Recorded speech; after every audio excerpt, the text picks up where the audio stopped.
yang kita kaji subuh ini disebutkan dalam Sahih Al-Bukhari, disebutkan juga dalam Sahih Muslim, maka disebut dengan satu istilah khusus, muttafaqun alaih. Muttafaqun disepakati, alaih atasnya. Sepakat Imam Bukhari dan Muslim tentang kesahihan hadis ini. Ada dalam dua kitab. Ada hadis itu sahih tapi hanya di Bukhari saja. Ada hadis itu sahih tapi dalam kitab Muslim saja. Tapi hadis yang kita kaji subuh ini ada dalam kedua kitab. Diriwayatkan satu jalur dari sahabat Nabi bernama Abdullah ibn Umar ibn al-Khattab, yang satu lagi dari Abu Hurairah radhiyallahu anhu.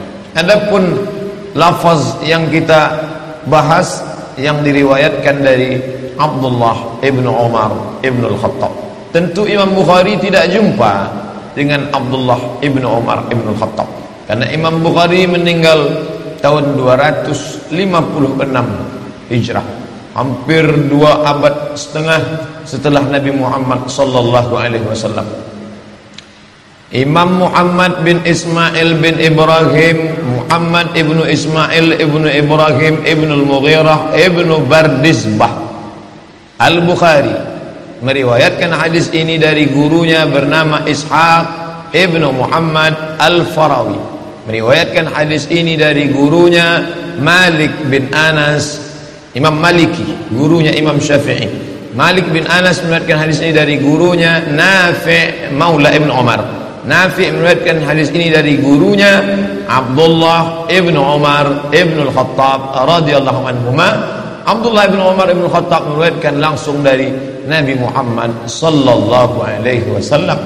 Abdullah ibn Umar dekat dengan Nabi yang pertama karena Nabi itu kawan sahabat baik ayahnya Umar bin Khattab. Yang kedua karena kakaknya kandung Hafsah binti Umar bin Khattab adalah istri Nabi sallallahu alaihi wasallam.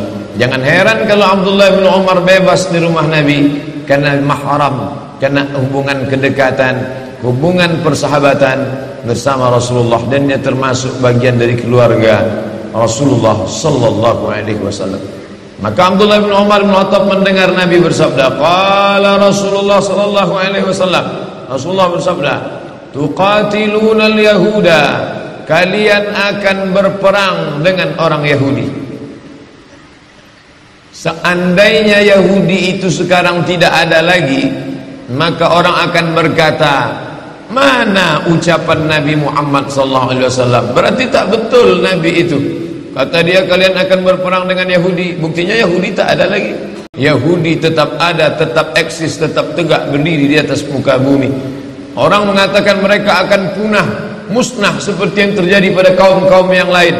Wa ila samud akhahum salihah, kaum Samud. Wa ila adin akhahum huda, kaum Ad. Wa ila madyan akhahum syuaiba, kaum Madyan. Irama dzatil imad, kaum Iram. Banyak kaum-kaum tapi musnah sekarang. Mana kaum Iram, mana kaum Samud, mana kaum Madyan, mana kaum Fir'aun, musnah. Tapi Israel tetap masih bertahan sampai hari ini. Nabi berkata, qatilunal yahuda, kamu akan berperang dengan Yahudi, hatta yakhtabiya ahadukum, sampai mereka salah satu dari pasukannya itu bersembunyi wara'al hajar, di belakang batu. Saking dahsyatnya peperangan itu nanti, sampai-sampai ada pasukan Yahudi itu yang bersembunyi di belakang batu. Lalu kemudian yaqulul hajar, batu itu pun akan berkata, apa kata batu itu berkata kepada orang Islam, ya abdallah, wahai hamba Allah, hadza yahudiyyun wara'i, ini ada orang Yahudi bersembunyi di belakang aku, faqtulhu, bunuhlah dia. Mana mungkin batu berbicara? Oleh sebab itu, kalau tidak bisa memahami kitab Sahih Al-Bukhari, jangan dibaca sendiri, dilihat terjemahnya, lalu karena tidak masuk akal ditolak. Ini tidak betul ini. Masa batu berbicara, pokok kayu berbicara, seperti film karton saja. ini tidak betul. Maka baca syarahnya. Ulama banyak mensyarah. Kalau ayat tidak paham, baca tafsir. Tafsir Tabari, Abu Ja'far Ibn Jarir At-Tabari. Tafsir Al-Quranil Azim, Abul Fida Ismail Ibn Katsir. Tafsir Al-Kabir, Mafatihul Ghaib, Fakhruddin Ar-Razi. Tapi kalau tidak paham hadis, hadis itu ada dalam Sahih Al-Bukhari, baca kitab syarah yang sudah dijelaskan oleh para ulama. Yang paling masyhur populer Fathul Bari, ditulis oleh Imam Al-Hafiz Ibn Hajar Al-Asqalani Asy-Syafi'i. Tapi Fathul Bari ada dua, satu Fathul Bari Syafi'i, satu lagi Fathul Bari Hambali yang ditulis oleh Imam Ibn Rajab Al-Hambali rahimahumullah. Ada satu lagi syarah Sahih Bukhari yang ditulis oleh Imam Al-Qastullani, yaitu Irsyadus Sari. Ada satu lagi ditulis oleh Imam Badruddin Al-Aini. Begitulah keseriusan ulama untuk mensyarah hadis-hadis. Jumlahnya bukan 100, 200, bukan 1000, 2000, 7275 hadis. Belum ada laptop, belum ada internet, belum ada alat tulis canggih seperti sekarang. Mereka menulis dengan peralatan yang sederhana, mengandalkan hafalan, kekuatan, tapi mereka disingkapkan Allah hijab kejahilan karena ketulusan hati dan jauh daripada makan haram dan syubhat. Begitulah para ulama dulu. Bahkan sampai generasi hari ini, orang-orang tetap memperdulikan hadis. Termasuklah kita subuh ini, rasa cinta kita kepada hadis Nabi, kita kaji salah satu dari yang ada dalam kitab Sahih Al-Bukhari.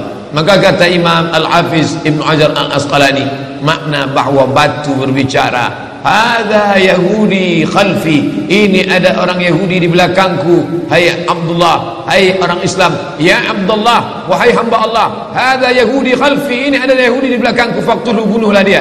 Maka makna ucapan itu artinya tidak ada satupun tempat persembunyian orang Yahudi. Tak ada manfaatnya dia berada di belakang batu, di belakang pokok kayu, karena semuanya akan tersingkap terbuka. Saat itu semuanya akan binasa.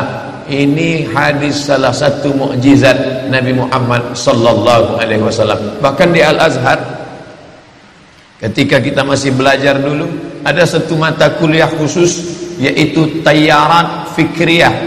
Tayyarat, aliran-aliran, Fikriyah, pemikiran.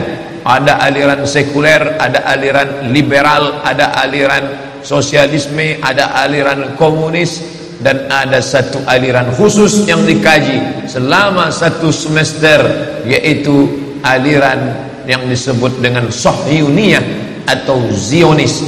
Mereka bukan sekedar agama, tapi juga dia adalah politik. Yahudi agama yang unik, dia agama dan dia juga suku. Nabi Ibrahim punya anak laki-laki bernama Ishak. Nabi Ishak punya anak laki-laki bernama Yaqub. Nabi Yaqub punya anak bernama Yusuf. Yusuf punya saudara kandung bernama Yahuza. Cucu cicit keturunan Yahuza inilah Yahudi yang disebutkan dalam hadis ini. Lalu kemudian cucu cicitnya ini berkembang biak sampailah hari ini, dan mereka menjadi satu suku besar, dan mereka tidak ada Yahudisasi. Kalau Kristen ada Kristenisasi, yang non-Kristen diajak masuk ke dalam agama Kristen. Tapi Yahudisasi tidak terjadi, karena Yahudi tidak menerima orang selain Yahudi. Andai bapaknya Yahudi pun akan dilihat maknya Yahudi atau tidak. Maka ketika negara Israel terbentuk, orang-orang Yahudi dari seluruh dunia pulang kembali, yang mereka sebut sebagai Ardul Mi'ad, tanah yang dijanjikan oleh Tuhan. Lalu kemudian mereka periksa satu persatu, berapa banyak Yahudi menikah dengan orang Rusia, berapa banyak Yahudi menikah dengan orang Eropa. Maka anaknya tidak diakui karena ibunya bukan Yahudi. Dan ada satu lagi Yahudi di Afrika, ramai-ramai Yahudi Afrika datang, ini pun tidak diakui karena Yahudi putih, tiba-tiba ada Yahudi hitam. Tapi yang dimuliakan Allah subhanahu wa ta'ala. Oleh sebab itu mereka agama sekaligus juga suku. Kalau kita, kamu sukunya apa? Sukunya Melayu, agama Islam. Kamu suku apa? Suku Batak, agama Islam. Kamu suku apa? Suku Minangkabau, agama Islam. Mereka tidak. Suku Yahudi, agama Yahudi. Lalu kemudian suku dan agama ini berpikir tentang membuah menciptakan sebuah negara. Itu berasal dari pikiran Theodor Herzl. Theodor Herzl, seorang wartawan Yahudi, berpikir ketika dia melihat ada negara besar, negara itu bernama Serbia, yang pernah membantai umat Islam di Bosnia atas nama Slobodan Milosevic, negara Eropa, negara Rusia yang besar waktu itu bernama Serbia.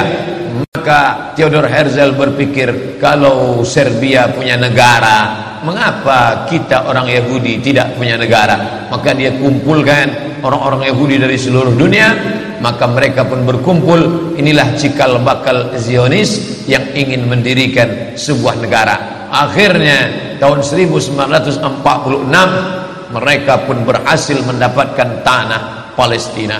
Sebelumnya utusan Theodor Herzl datang menghadap Sultan Abdul Hamid di Turki. Sultan Abdul Hamid, ini ada beribu-ribu keping uang emas, terimalah, kami ingin membeli tanah Palestina. Sultan Abdul Hamid menolak emas-emas itu.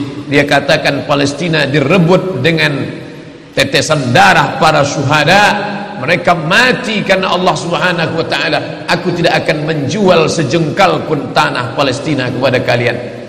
Sakit hati mereka sampai akhirnya Turki Utsmani ditumbangkan tahun 1924. Berakhirlah khilafah Islamiyah. Maka dengan itu muluslah perjalanan Yahudi. 1924 Turki Utsmani tumbang. 1946 umat Islam terpecah-pecah. Belanda menjajah Indonesia, Inggris menjajah Malaysia, Brunei Darussalam, Singapura, Prancis menjajah Mesir, Libya, Tunisia, Aljazair, lalu kemudian Itali menjajah Libya. Mereka bagi-bagi negeri Islam seperti roti yang dipecah-pecah, persis seperti yang dikatakan Nabi SAW. Kalian nanti di akhir zaman akan diperebutkan, ditarik, menarik, satu menarik kepalanya seperti makanan ala qas'atiha, akalatun makanan ala qas'atiha, di atas piring yang besar. Ada yang menarik kakinya, ada yang menarik kepalanya. Aqillatun nahnu yawma idzin ya Rasulullah, mereka merebut kami. Apakah kami waktu itu sedikit ya Rasulullah? Kata Nabi, tidak. Bal antum katsirun, kalian ramai, kalian banyak. Lakinnakum ghusaun ka ghusais sail, tapi kalian seperti buih di tengah lautan, dipukul ombak, dihempas gelombang. Kalian tak punya kepemimpinan karena Turki Utsmani sudah tumbang, tak lagi punya panutan. Apa yang dikatakan itu terwujud 1946. Maka kebetulan Palestina dipegang oleh Inggris. Inggrislah yang memikul dosa terbesar. Bagaimana Palestina bisa jatuh ke tangan Israel, laknatullah alaihim. Lalu kemudian Palestina bulat-bulat diserahkan oleh Inggris. Ini bumi Palestina diberikannya kepada orang-orang Yahudi. Sejak 1946 seluruh Yahudi dunia, Yahudi Rusia, Yahudi Eropa, Yahudi Amerika, Yahudi yang ada di Arab, mereka kembali beramai-ramai ke tanah Palestina. Dan sekarang semua Yahudi yang sudah pulang lebih kurang 5 juta orang. Penduduk Riau 6,5 juta. Yahudi hanya 5 juta saja. Tapi mereka menguasai ekonomi, perfilman, hiburan. Anak-anak kita menonton film karton, sinetron, horor, film perang. Siapa yang memproduksinya? Warner Bros. Warner Bros Yahudi. Steven Spielberg Yahudi yang mengobok-obok ekonomi umat Islam. Ketika dia lihat ini perlu dihancurkan, ini perlu diangkat, ini perlu dijempaskan, ini perlu. Siapa lagi kalau bukan George Soros? George Soros pun Yahudi. Maka semua presiden-presiden Amerika itu akan naik atas lobby-lobby Yahudi. Syekh Ali Jarisah, Syekh Dr. Ali Jarisah, dosen Universitas Madinah Islamiyah, Al-Jami'ah Al-Islamiyah bil Madinah Al-Munawwarah, Universitas Islam Madinah, tahun 70-an sudah menulis dalam bukunya bahwa pegawai-pegawai yang ada di PBB, UN, United Nation, Al-Umamul Muttahidah, itu sebagian besarnya adalah Yahudi. Oleh sebab itu ketika umat Islam yang tertindas, mereka diam seakan-akan tak terjadi apa-apa. Tapi kalau kaum minoritas lain yang tertindas, mereka menyuarakan harus merdeka, harus bebas dari penjajahan, harus dilepaskan. Tapi kalau umat Islam, mereka diam, mereka sepi daripada komentar. Kenapa? Karena tidak ada kepentingan di dalamnya. Apa itu yang dimuliakan Allah Subhanahu wa ta'ala? Seorang warga negara Perancis, alirannya sosialis komunis, tapi kemudian Allah lembutkan hatinya, maka dia masuk Islam, dan dia inilah yang mengungkapkan, menuliskan bahwa Zionis menguasai Palestina. Tidak hanya Palestina, tapi dia ingin menguasai dunia atas nama yang disebut dengan kembali kepada kekerajaan Daud. Daud yang kita yakini bukanlah seperti yang mereka katakan. Kita meyakini Nabi Daud alaihissalam sebagai orang yang soleh, sebagai orang yang pandai. Wa alanna lahul hadid, kami lunakkan besi. Maka Nabi Daud alaihissalam mengambil besi, lunak besi itu di tangan Nabi Daud alaihissalam, lalu dibentuknya menjadi baju besi. Baju besi itu dijualnya, lalu hasil dari menjual baju besi itulah Nabi Daud hidup. Nabi Daud adalah orang yang zuhud, walaupun dia seorang raja di raja. Makanya kata Nabi SAW, ahabbus saum ilallah, puasa yang paling dicintai Allah saumi Daud, puasa Nabi Daud alaihissalam. Tapi mereka menggambarkan Daud sebagai raja yang perkasa. Raja Daud, inilah kata mereka raja di raja mereka. Mereka menyebutnya King David. King David lahir punya anak laki-laki bernama King Solomon. Kita menyebutnya Sulaiman alaihissalam. Tapi bukanlah seperti namanya sama, tapi kepribadian yang berbeda. Mereka menampilkan sebagai raja yang beringas, raja yang brutal. Sedangkan Allah Ta'ala menceritakan Nabi Sulaiman sebagai orang raja, nabi yang lembut, sampai-sampai dia menahan pasukannya. Jangan kalian lewati tanah ini, karena aku mendengar ada suara lembut. Ya ayyuhan namlu dukhulu masakinakum, hai para semut-semut, masuklah kalian ke sarang kalian, agar supaya jangan sampai pasukan Sulaiman menginjak perut kalian. Yahtimannakum junud, jangan sampai pasukan Sulaiman menginjak kalian. Fatabassama dhahika, Nabi Sulaiman tersenyum. Begitulah hebatnya kekuasaan Sulaiman, begitulah hebatnya ilmu Nabi Sulaiman. Sampai-sampai semut pun tak ada yang terinjak, tak ada perut semut yang pecah. Tapi mereka menggambarkan Sulaiman sebagai raja yang brutal, yang beringas, dan mereka ingin mengembalikan lagi kerajaan ini. Mereka katakan bahwa ada 5 yang mereka nanti-nantikan, yang harus mereka lakukan, karena akan turun Mesias, sang juru selamat, yang mereka nanti-nantikan sejak zaman nenek moyang mereka dulu. Mereka membangun ini berdasarkan keyakinan yang mendalam, walaupun keyakinan itu diambil dari mitologi, mitos semata. Mitos pun ternyata kalau diyakini seyakin-yakinnya bisa membangkitkan semangat yang luar biasa. Mereka meyakini bahwa mereka adalah manusia-manusia pilihan Tuhan. Mereka menyebut dirinya dalam bahasa Arab Asy-Sya'bul Mukhtar. Sya'bu, bangsa, Mukhtar, pilihan Tuhan. Satu-satunya bangsa pilihan Tuhan hanya kami. Yang lain ini bukan pilihan Tuhan. Kami adalah pilihan Tuhan yang akan menguasai dunia. Selain kami nanti akan menjadi ghaib. Ghaib artinya keledai tunggangan. Hanya sebagai keledai tunggangan saja untuk mencapai tujuan. Mereka bisa berkawan dengan Eropa, mereka bisa berkawan dengan Amerika, mereka bisa berteman dengan Arab. Tapi mereka menganggap itu hanya keledai tunggangan yang akan ditunggang mencapai tujuan. Begitu tujuan sampai, mereka akan menyembelih, membunuh, memanah, menembak orang-orang yang dijadikan sebagai keledai tunggangan ini. Lalu kemudian mereka akan menguasai dunia. Dia tuliskan langsung di petanya. Biasanya kalau pasukan musuh ingin menghantam negeri kita, dia akan simpan rahasia ini baik-baik. Tapi Yahudi tidak begitu. Dia langsung tuliskan di benderanya. Perhatikan bendera Yahudi. Kain berwarna putih, ada garis biru di atas, satu garis biru lurus di bawah, dengan bintang segi 6 di tengah. Apa makna simbol ini? Ini penuh dengan makna. Garis biru di atas Sungai Nil, garis biru di bawah Sungai Efrat. itu adalah batas kerajaan yang akan mereka dirikan. Sungai Nil di atas, Sungai Efrat di bawah. Artinya mereka akan menguasai Asia, Afrika. Sungai Nil Afrika Utara, Mesir.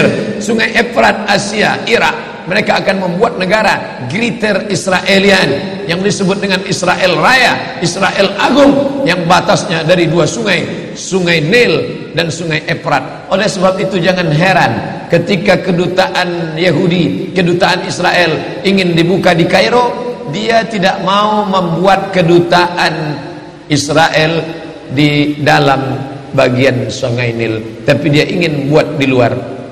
Orang yang tidak memperhatikan ini biasa-biasa saja, tapi bagi yang memperhatikan, dia tidak mau buat di dalam, karena dia menganggap kalau kami buat kedutaan di dalam, berarti ini memang sudah negeri kami. Orang akan membuat kedutaan di luar negerinya, bukan di dalam negerinya. Maka antara Sungai Nil dengan Sungai Efrat, dia buat kedutaan di luar, karena dia ingin menunjukkan inilah negeri kami. Secara pikiran dia sudah mengatakan Mesir adalah negeri kami, hanya belum masanya saja. Maka dari mulai Mesir sampai ke Irak, hitung berapa negara: Yordania, Palestina, Suria, Lebanon, Irak, Saudi Arabia sebagian, Sudan, dari mulai Afrika Utara sampai ke Asia. Itu adalah negeri-negeri kami, negeri yang dijanjikan oleh Tuhan. Ardul Mau'un, negeri yang dijanjikan kalian akan kembali ke sana. Menurut mitologi, mitos, pikiran mereka. Tapi mereka meyakininya. Mereka meyakini akan turun Nabi terakhir, Mesias, yang dijanjikan oleh Tuhan mereka. Tapi Mesias itu tidak mau turun sebelum dia melihat ada 5 perkara, ada 5 hal yang ditunggu, barulah Mesias itu turun. Dan mereka menyiapkan itu dengan persiapan yang sematang-matangnya. Yang pertama, Mesias baru mau turun kalau seluruh Yahudi kembali ke bumi yang dijanjikan. Dan mereka betul-betul kembali ke bumi yang dijanjikan itu. 1946 mereka berusaha sekuat mungkin, bagaimana supaya kita bisa kembali. Yang penting balik kampung, yang penting kita balik ke negeri kita, karena Mesias tidak mau turun kalau kita tidak bisa kembali. Berusaha sekuat tenaga, jumpai sultan-sultan Islam yang bisa dibeli. Tapi umat Islam tidak bisa dibeli. Iman mereka terlalu mahal untuk dibeli. Mereka sudah menjual nyawa mereka, diri mereka dalam kuasa Allah Subhanahu wa taala. Karena mereka yakin innallaha ashtara minal mu'minin, Allah sudah membeli dari orang mukminin amwalahum, harta mereka, wa anfusahum, nyawa mereka, bi anna lahumul jannah, mereka sudah dibeli dengan surga.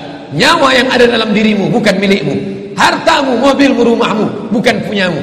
Itu semua punya Allah. Sudah lama dibeli Allah. Sebelum kau lahir ke dunia sudah dibeli Allah. Dibeli dengan apa? Dengan surga. Barang yang sudah dijual tidak boleh dijual 2 kali. Diri yang sudah dijual kepada Allah, harta yang sudah dijual kepada Allah, maka tidak boleh dijual lagi kepada manusia. Raja-raja, sultan-sultan Islam tidak mau menjual.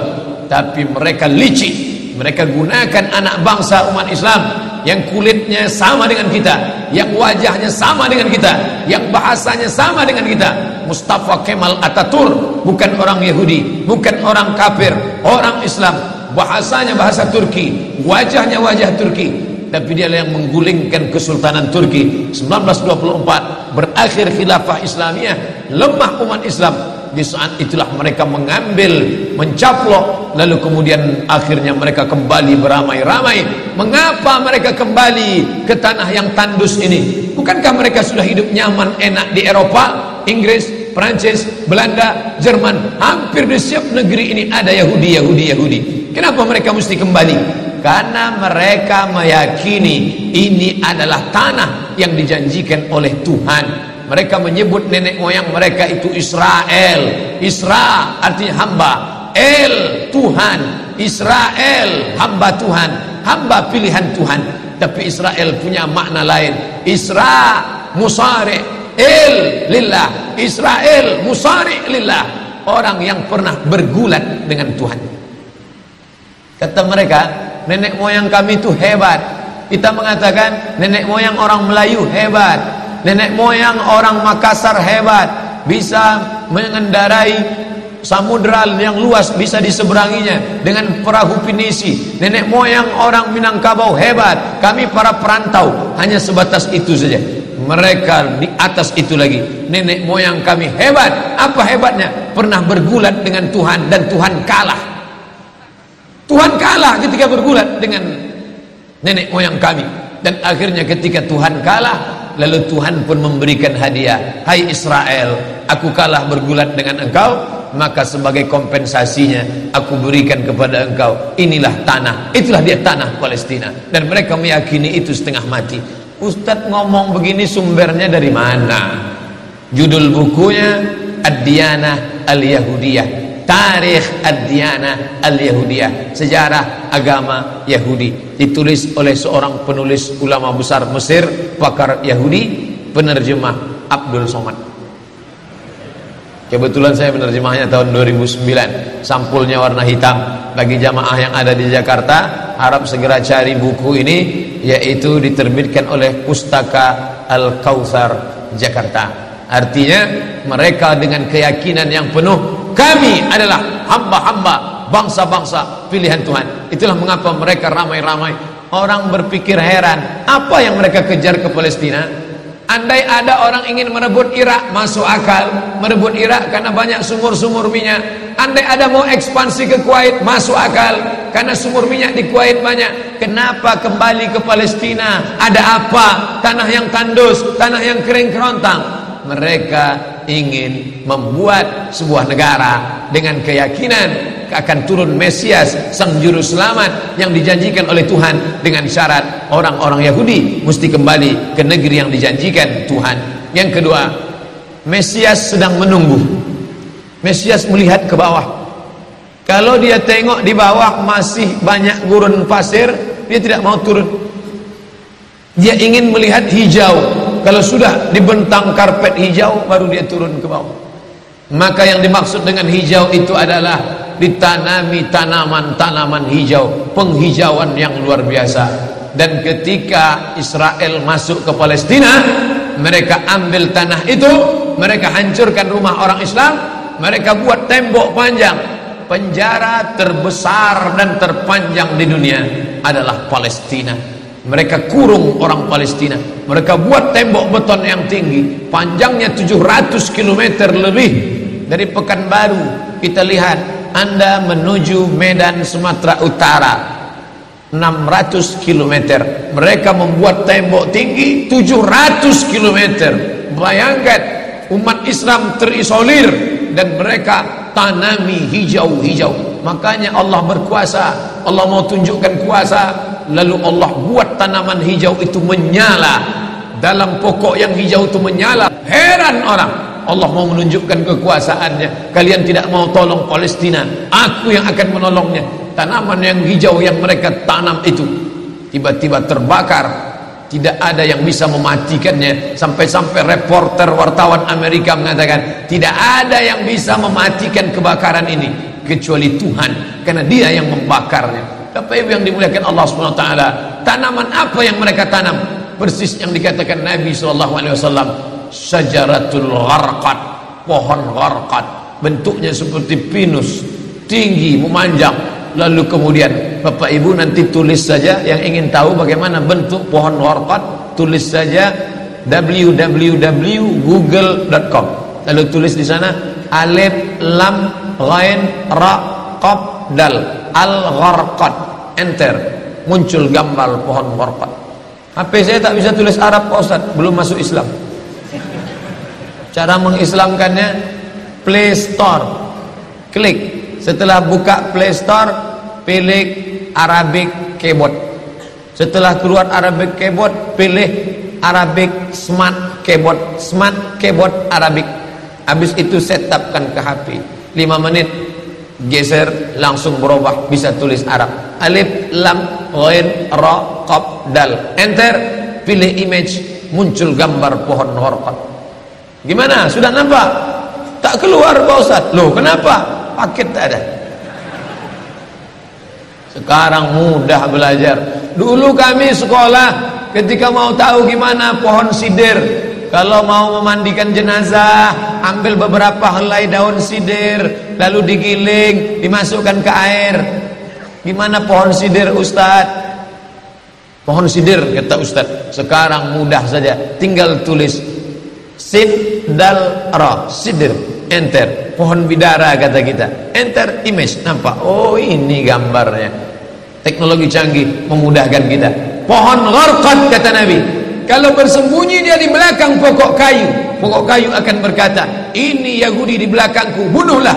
Kalau bersembunyi dia di belakang batu akan berkata, ini ada Yahudi, bunuhlah. Tapi kata Nabi, ada satu pohon yang tidak mau menunjukkan dia. Ini pohon mereka, kata Nabi. Apa itu? Syajaratul gharqad, pohon gharqad. Subhanallah, Masya Allah. Apa yang dikatakan Nabi dulu terwujud sekarang.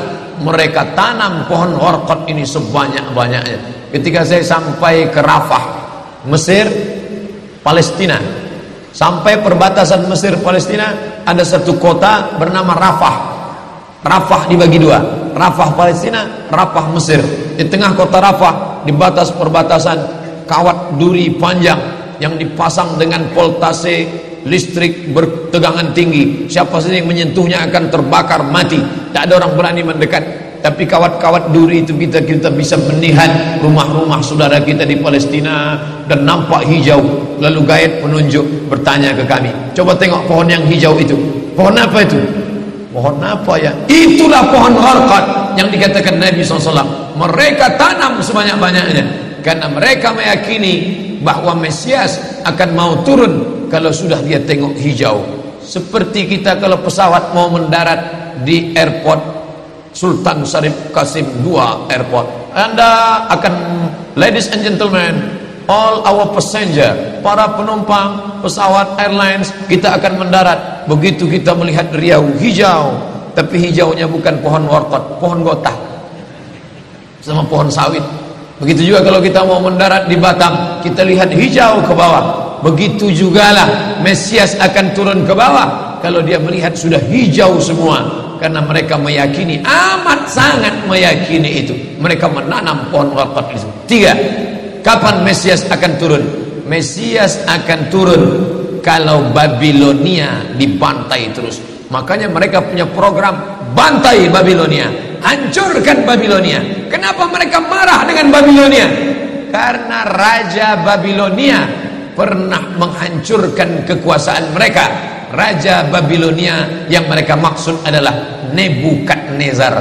Nebukadnezar Raja Babilonia menghancurkan kerajaan nenek moyang mereka. Mereka punya dendam kesumat yang luar biasa. Salah satu sifat Yahudi, dendam kesumat yang tak pernah mati. Walaupun sudah terjadi ratusan tahun, ribuan tahun lalu, tetap anak cucunya sekarang dendam. Hantam Babilonia, hantam Babilonia. Karena Babilonia negerinya Nebukadnezar, anak cucunya mesti dihancurkan. Mana Babilonia itu? Babilonia adalah Irak. Makanya setiap naik presiden Amerika yang didukung oleh Yahudi, mereka akan membantai Babilonia, Irak. George Bush naik, apa yang dilakukan George Bush? Membantai Irak. George Bush Junior, anak George Bush naik, apa yang dilakukan George Bush Junior? Membantai Irak. Naik Obama, apa yang dilakukan Obama? Membantai Irak. Kenapa yang sekarang ini, siapa namanya? Donald Trump. Payah ingat nama orang kafir. Kenapa Donald Trump tak membantai Irak? Karena Irak sudah hancur babak belur, tak perlu lagi dibantai. Sumur-sumur minyaknya sudah punya kita. Negeri itu sudah menjadi negeri boneka, hancur lebur. Saddam Hussein barulah orang paham. Dulu kita terikut-ikut dengan kata-kata mereka di Reuter. Saddam Hussein raja yang zalim, Saddam Hussein orang yang jahat, Saddam Hussein. Tapi begitu Saddam Hussein digantung, apa kata dia di tiang gantungan? Allahu Akbar, patah lehernya, mati Saddam Hussein, meninggal dunia. Sekarang orang baru sadar, ternyata Saddam Hussein menyelamatkan negeri itu daripada orang-orang yang jahat. Sekarang apa yang terjadi?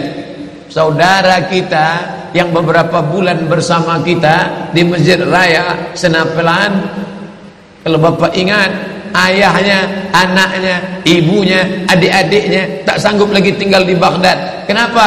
Kami dibantai oleh Syiah, kami dibantai oleh Amerika, kami sampai lari mendapatkan suaka politik. Sampai hari ini masih ada sebagiannya tinggal yang Sunni, yang Syiah dengan berbagai macamnya. Apa maknanya? Mereka membantai Babilonia. Lalu orang mengatakan ini kan ekspansi politik, ini kan karena sumur minyak. Ada betulnya, tapi lebih daripada itu adalah mereka memiliki keyakinan yang luar biasa bahwa Mesias akan datang kalau Babilonia dihancurkan. Ustadz baca analisa ini dari mana? Kami belajar buku ini 6 bulan di Al-Azhar, 1 mata kuliah, dan saya paling suka mata kuliah ini karena mengaitkan antara ayat Al-Quran dengan hadis Nabi. Kalau kita suka mata kuliah itu, kita ingat isinya, kita ingat orang yang mengajarnya. Saya masuk Al-Azhar 1998. Kalau saya pejamkan mata saya, masih ingat saya Syekh Dr. Fargallah yang mengajarkan mata kuliah ini. Dengan semangat dulu dia di lokal mengatakan, anak-anakku sekalian, beginilah mereka akan menguasai umat Islam, negeri Palestina. Semangat Syekh Fargallah. Saya tak tahu apakah dia masih ada atau tidak, tapi pahala akan tetap mengalir baik beliau hidup maupun sudah meninggal dunia. Kenapa? Saya sampaikan kepada Bapak Ibu sampaikan kepada anak menantu, sahabat, kerabat, tetangga, mengerti keadaan kita zaman sekarang. Jangan sampai dikatakan Palestina bukan urusan kita. Ini kan masalah politik. Indonesia ya Indonesia, Palestina ya Palestina. Antum tidak mengerti masalah dunia. Palestina adalah masalah umat Islam. Subhanalladzi asra bi'abdihi. Maha suci Allah yang sudah memperjalankan hambanya minal masjidil haram, dari masjidil haram, ilal masjidil aqsa, masjidil aqsa, masjidil aqsa Palestina. Kita yang tertulis dalam kitab suci kita bahwa kita punya ikatan emosional. Kenapa kita tidak yakin itu? Yahudi ajarannya dibuat-buat, ajarannya mitos, tapi mereka punya keyakinan yang luar biasa. Mereka rebut negeri itu, mereka kuasai, mereka hancurkan negeri musuh. Atas dasar apa? Keyakinan bahwa Mesias akan datang. Yang kelima, apa yang mereka lakukan untuk Palestina? Mereka meyakini ada Temple of King Solomon, tempel kuil King Solomon, Raja Sulaiman.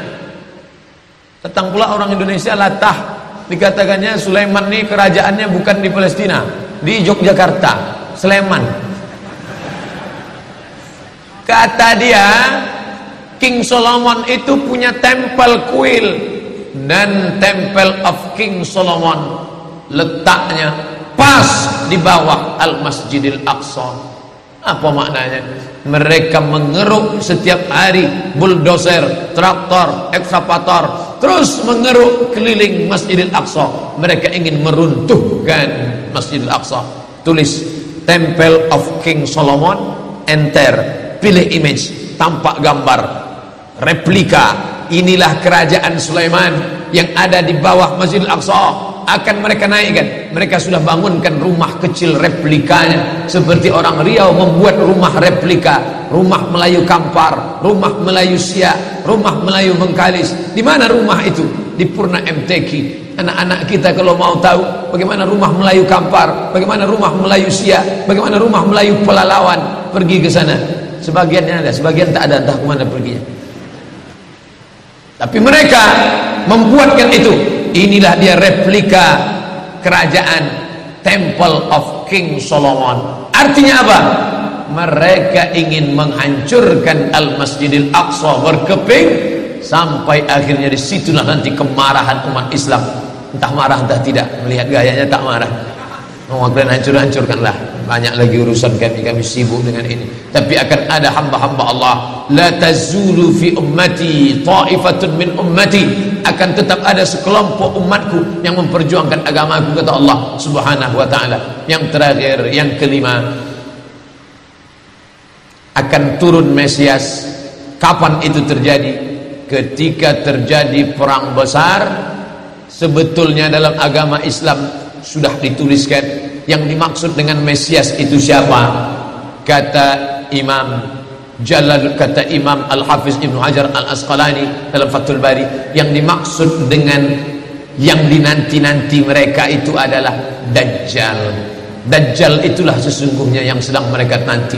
70,000 Yahudi wara'ad Dajjal. Ada 70.000 Yahudi yang akan berada di belakang Dajjal ketika dia turun nanti. Makanya tiap hari, tiap petang kita berkata, Allahumma inni a'udzubika min adzab jahannam wa min adzabil qabri wa min fitnatil mahya wal mamat wa min syarri fitnatil masihid dajjal. Dajjal itulah yang sedang mereka tunggu. Dajjal itulah yang sedang mereka nanti-nantikan. Kita menantikan kedatangan, dia pun juga menantikan akan kedatangannya. Bedanya apa? Mereka meyakininya dengan semangat mereka luar biasa. Mereka bangkit. Umat Islam percaya. Padahal tiap hari dia katakan sebelum salam, Allahumma inni a'udzubika min adzabi jahannam wa min adzabil qabri wa min fitnatil mahya wal mamat wa min syarri fitnatil masihid dajjal. Tiap hari dikatakan, tiap hari diucapkan. Tapi dalam hati, betul tak Dajjal ini datang? Entah iya entah tidak. Mereka yakin Dajjal akan datang, tapi mereka katakan itulah pemimpin kami, itulah Tuhan kami, itu adalah jelmaan daripada Tuhan kami, itu yang ada yang menghancurkan dunia, dia akan menjadi panutan kami. Kita berkata itu musuh kami, tapi kita pun ragu entah musuh entah tidak. Oleh sebab itu kita minta ampun kepada Allah atas kurangnya iman kita. Subuh ini kita bangkitkan semangat kita, tapi yang datang kepada, kenapa Allah tidak menolong? Katanya Allah itu maha kuasa. Cukup dia teriakkan saja, malaikatnya satu berteriak, pecah gendang telinga orang Yahudi, mati. Cukup dia tiupkan angin sejuk, terhirup, mati. Kenapa tidak dia matikan saja Yahudi itu? Datang Syekh Muhammad Jibril, Syekh Dr. Muhammad Jibril, Syekh Profesor Dr. Muhammad Jibril, dosen tafsir Al-Azhar. Kami undang, mahasiswa Indonesia mengundang di waktu di Mesir dulu kuliah. Lalu saya tanya, Assalamualaikum Syekh. Ya, kaum Ad binasa, kaum Samud binasa, kaum Midian binasa, kaum Iram binasa, kaum Fir'aun binasa. Kenapa Allah tidak membinasakan Israel ini? Senyum Syekh Muhammad Jibril. Apa kata dia? Ya beni, anakku, seandainya Allah membinasakan Israel ini, lalu apa yang tersisa untukmu? Ditunjuknya saya. Seandainya Allah membinasakan Israel ini, lalu apa yang tersisa untukmu? Terdiam saya. Allah sengaja sisakan ini sebagai medan jihad kita menolong agama Allah Subhanahu wa taala. Masjid An-Nur sudah berperan untuk menolong agama Allah dengan mendatangkan imam-imam dari Palestina. Mereka yang bercerita